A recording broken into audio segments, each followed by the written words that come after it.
Hi there. Thank you for joining me today.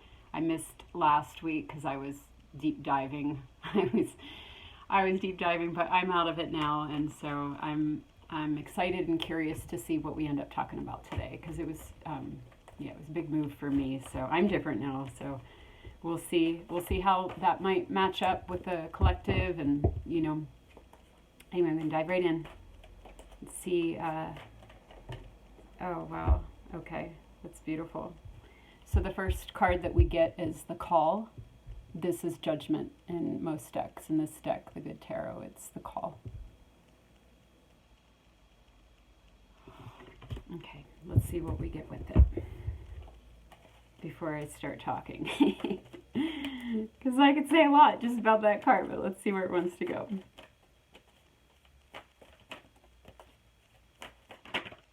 Wow, okay. Okay, yeah, Queen of Earth. Okay, so the Queen of Earth is, first of all, the way I read the call in this deck and in this moment is literally the call. What was the name of that last video? We've heard the call. Isn't that funny? And here it is. The call. We've heard the call. Is she trumpeting? She's trumpeting. Can you see? She's trumpeting. There's the trumpet. Okay, so we've heard the call, but it's almost like what I'm feeling from this card, and let's see, this will probably come out. I'll be able to articulate this as time goes on, but it's like the feeling that like she is the call. Like we are the call. We've heard the call, but we are the call. And why? Because we're anchoring what we're hearing onto the earth. So the Queen of Earth, she's a very powerful manifester. She knows how to stand in her power. Let me look at her. She knows how to stand in her power, but still be very... See, here's another horn. There's that horn. It's like, she can hear. She can hear, but specifically for grounding, specifically for anchoring. And so what I'm noticing with myself and with other people as well is that a lot of us are, now we've been doing this for a long time, but it's almost like the call right now is to anchor in the body. So a lot of us are having body things coming up, and I'm curious if you're relating to that. But yeah, a lot of us are having body stuff coming up, but it's not just like you have something going on with your body and, same old, you just, whatever, it's not just a physical thing. Even if there is a physical component to it, the purpose of it is to clear out, to clear out the density, to clear out the density to make room for what's coming in, so that it is anchored. Because this higher light, this higher frequency has to anchor onto the earth. So it's going in the waters, it's going in the stones, it's going in the plants, but it's also going in us. And us as, an aware, awakened consciousness, we're able to ground it. It's grounded into our bodies, but then we ground it into the world, into society, into our lives through what we feel inspired to do with this, which is also the call. What are we called to do? The calling literally comes in as energy first and then anchors into our body. But before it does that, we'll see if it comes up in the other cards, it pushes things out. So there can be an illness, there can be pain, there can be, whatever it is, but that's part of the process, part of the alchemy of how it's moving, how it's moving the density, it's moving the result of the density that's been stuck in our bodies for, decades of living in denser energies and denser consciousness, and the effects that has now that this higher light is coming in, it has to clear it is able to clear that out. So we're clearing that out so we can embody this and live it and emanate it. Okay, that was a lot. Let's see what else. See where else it wants to go. Pretty sure we're going to get the Tower card today, but if we don't, that's fine. Just a hunch. All right. Okay, so actually we got We got 4 cards. We're going to start with these 2. So the first one I saw was the Ten of Air. So that's a card of suffering. You know, it's also the card of like, there's nowhere left to go. The first deck I ever had, the mother piece, it said it was the Thelma and Louise card. So like, there's nowhere left to go but to jump into deep emotion, to jump into deep alchemy. And so it's a card of rebirth. It's death and rebirth. So you know, if you have this card, you're going to be, you know, this could be the Tower. This is like the lower octave of the Tower card. You know that you're going to be crunched. You know that you're going to be like, oh God, just up against the wall where you can't get away from it. You have to go through it. And it's not going to be a quick and easy alchemy, you know, a surface thing, a little cleanup, a dustpan. No, this is a deep one. This is the whole way down. This is like the primal wound, okay? And it comes out with the High Priestess. But look at her presence. There's 2 messages here. One is that this is the kind of presence we have to have in these moments. In these moments. When we're going through some kind of crazy embodiment process. That the only way we can really do that is to die in the body, you know, in the body, not die, but die. Allow that ego death, like get so crunched that something breaks. Okay.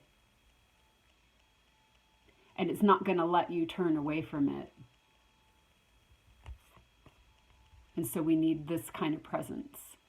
We need 100% presence, where it's like, as much as I want this to not be happening, as much as I want to turn away from this, as much as I want to run, this card, you can't. You're at the cliff.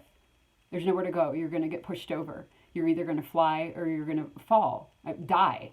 So you're like, well, I don't want to crash. I need to figure out how to fly. I don't know how to fly. I don't know how to fly, but she does. And this is the second message. This is our higher selves. And our higher aspects, our higher selves, they can see everything. We can only see, you know, we might be her. She's on the earth. She can only see what she can see. She's an earthbound being. You know, she has her horn. She can hear the call, and she can hear her higher self, but she's limited in her view, but this one isn't.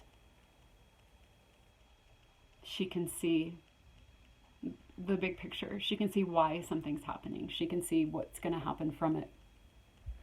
She can see how it connects to everybody else. She can see why you had to wait until this moment for it to happen, and why you have to wait until that moment for it to release. She can see it all. And so in this moment of suffering, where it's what's suffering, it's the ego, it's the mind, it's the one that wants to control. You know, it's the one that's been in control all this time. Because that's what we've been trained to do. We've been trained to use our minds. We've been trained to figure things out. We've been trained to control. We've been trained to, but in this moment, and this might not be happening, you know, because everything, energies are waves, and some people are at the very tip of the wave, and some of them are in the middle, or, you know, later, and there's no ahead and there's no behind. It's like, and I keep talking about this, it's like, you know, within the soul families or the soul group or all of humanity, it's like we're all doing this together, and we can't all do it at once. Or, you know, we would literally, like, oh my gosh, you know, it's like we have to do it in phases. So there has to be some of us holding the other end of the rope, holding that space. Now, they might have already gone and done this, you know, this level of ego death, or they might go next, or they might, but all of it is just this perfect placement for the success of the whole. And so you might not be experiencing this now. You might have already experienced it. You might experience it later on, you know, depending on what role you're playing, what you're called, how you're called to participate and to take action. Maybe you're just holding the light, not just. Maybe you're holding the light. Maybe you're holding the light for those that do the dives, the realm walkers, the realm workers. Maybe you're holding it steady. Anyway, but the higher self is there. She knows, and she's with you through all of this. So if you understand these moments, if you are in one of these moments, if one comes up later, if you are, recognizing it, right? Here's the feathers again from the last reading. The feathers. It's like that other reading, you just had some fear, it's just a little bit of fear of anxiety. This one, you're in the hole. You are in the hole, but you're looking up and you see your feathers. You see your higher self. You see her. And she's so big. She's so big and she's so there. So this is the kind of energy where you can really have those life-changing communions, okay? I mean, look at this card. She's with you, and all of a sudden you know it. Okay, so these next two cards that came out is the Messenger of Earth and the Eight of Earth. So this is my mission card. This is the service card. It's like we're on service. We're in service. We're landing this higher energy. We've heard the call. We're landing it into our bodies. We're going through the very deep alchemies. I know we keep talking about the same things, but this is, just saying it in different ways, I guess. It just keeps coming up, saying it in different ways. And it's, it's like who I know lots of people talk about this, but in another sense, like who talks about this? Like in our conditioning, in our lives, it's like this is the kind of stuff we're all dealing with, or in some way or another. Anyway, there's lots of other things that are talked about incessantly that really don't matter. So let's talk about something that matters.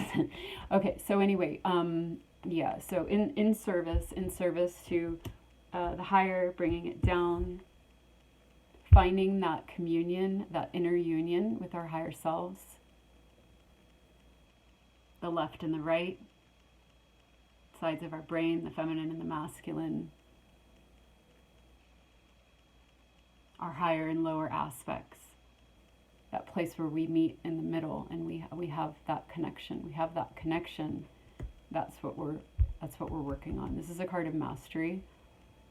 Okay, we're earning all of these pentacles. We're earning them, we're mastering them, we're figuring out how to do this. We're becoming more masterful in our missions and in our service to humanity, to this earth.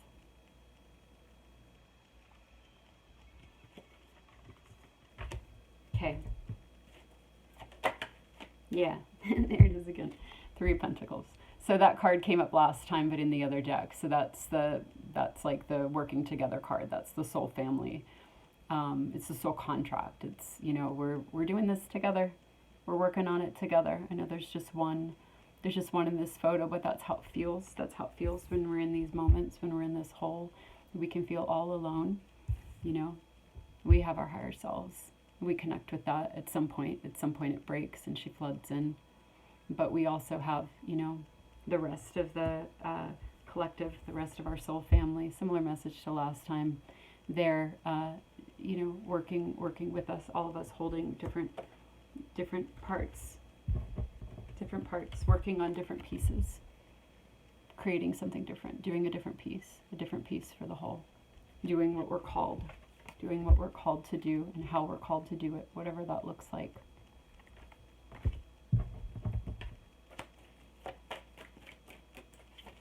Let's see what else. I'm a little serious today, if you haven't noticed. Oh God. Okay, so we get some cards here. So, all right. We'll start with these two. We get the Sun, happiest card in the deck, and we get the Queen of Pentacles again. This is where she is, Queen of Earth. This is her 2 times. So what is she doing? She's bringing it down. This is again the light. This is the light. But look at them. Here's the Sun card, happiest card in the deck. They're down here on the earth, children in their innocence, receiving. That's kind of the energy that she is. She's like, okay, I'm bringing this down. I'm bringing this down into my body. I'm bringing this down into the earth. I'm planting it. I'm planting those seeds. And what it comes up with is this card again. If you watch the other one, remember this. This is that fear and anxiety, and this is the heartache. So how are we bringing it down? How are we bringing it down? We bring it down. We bring it down by, again, that presence being present with the places that hurt, being present with the places that scare us, and not turning away from them anymore, not running from them, not filling the void with, distraction, or it's like time's up for that. time is up, and you might have more time, but eventually time is up, and this is, we're reaching that point. Okay, so this is the ten of air. You can't run anymore. There's a cliff in front of you. You have to face this stuff. You got to face it, and you'll manifest.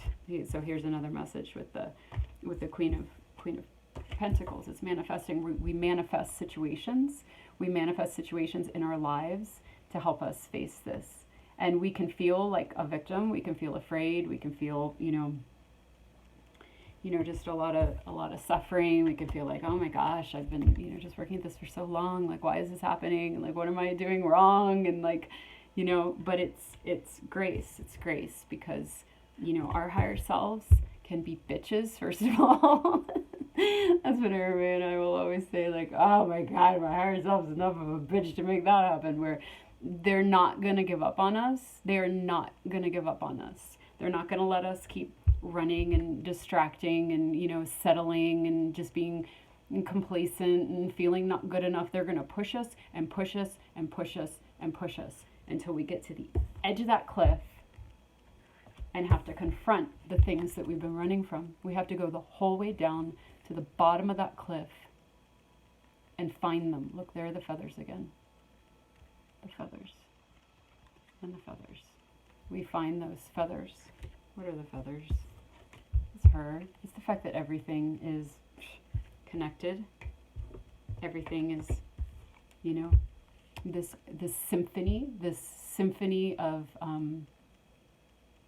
like what I was saying earlier, everybody, wherever you're out on the wave, whatever your calling is, whatever your service and your mission is, that it's all part of this grand symphony. And so are these moments. So are these moments. So are these. They're all in service. They're all in service to you. You're a victim of nothing. You didn't do anything wrong. It's love. It's love because it's bringing you home. Every crunch we go through is to bring us home into communion with our higher selves, into communion with the truth of reality, which is this, the light, the perfection.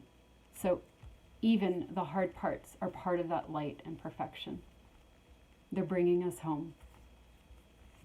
Okay, so let's see here. How long did I talk for? 17 minutes. I'm going to just actually pull one more card and I don't know. I never know how a reading is till I listen to it later, and usually I'm like, oh, that's good. But I don't know if I'll feel that way this time, because I just went through a really intense one of these. And I met her, and man, did we bring some stuff down. And I don't really know where I am right now, but I know I'm full of this. And, I know I'm doing what I'm meant to be doing here. And so, we're just throwing it out. So let's see what we end on. Let's see if I post this. Okay. What do we get? Yeah. The Hermit and the Ace of Cups, the Ace of Water. So to me, this is just that soul piece. That soul piece when we do these deep alchemies, when we do these deep confrontations, relentless confrontations, and we finally break through, then we have just this deep soul piece. And, the unconditional love, the purity, the oneness deep in our soul, that reconnection with that. And just allowing that to percolate in. So that's kind of the space that I'm in right now. I'm kind of exhausted. Not exhausted. I'm like, I don't know what I am. But I think I'm this. It's like this level of peace that's new, that I'm still discovering. I'm still discovering where I'm at. And I'm just kind of resting in this space. So, Yeah. So if you're relating to this reading, and this might not relate to a lot of people, this might have just been a reading for me. I don't know, but it's all. I know this. I know this is part of the journey. I know it is, and so I trust that those of you that needed to hear this message will find it. And I'd love to hear. I'd love to hear if this resonated for you and helped you. Um, or spoke or comforted or made sense. Anyway, thank you for joining me today and for just witnessing, because it's like I just like to keep it real. So being like fresh out of a really hard passage and just showing up and being honest and pulling through what comes through and without performance or polish. So thank you for being present with that. And yeah, I'll see you next time. Okay, bye bye.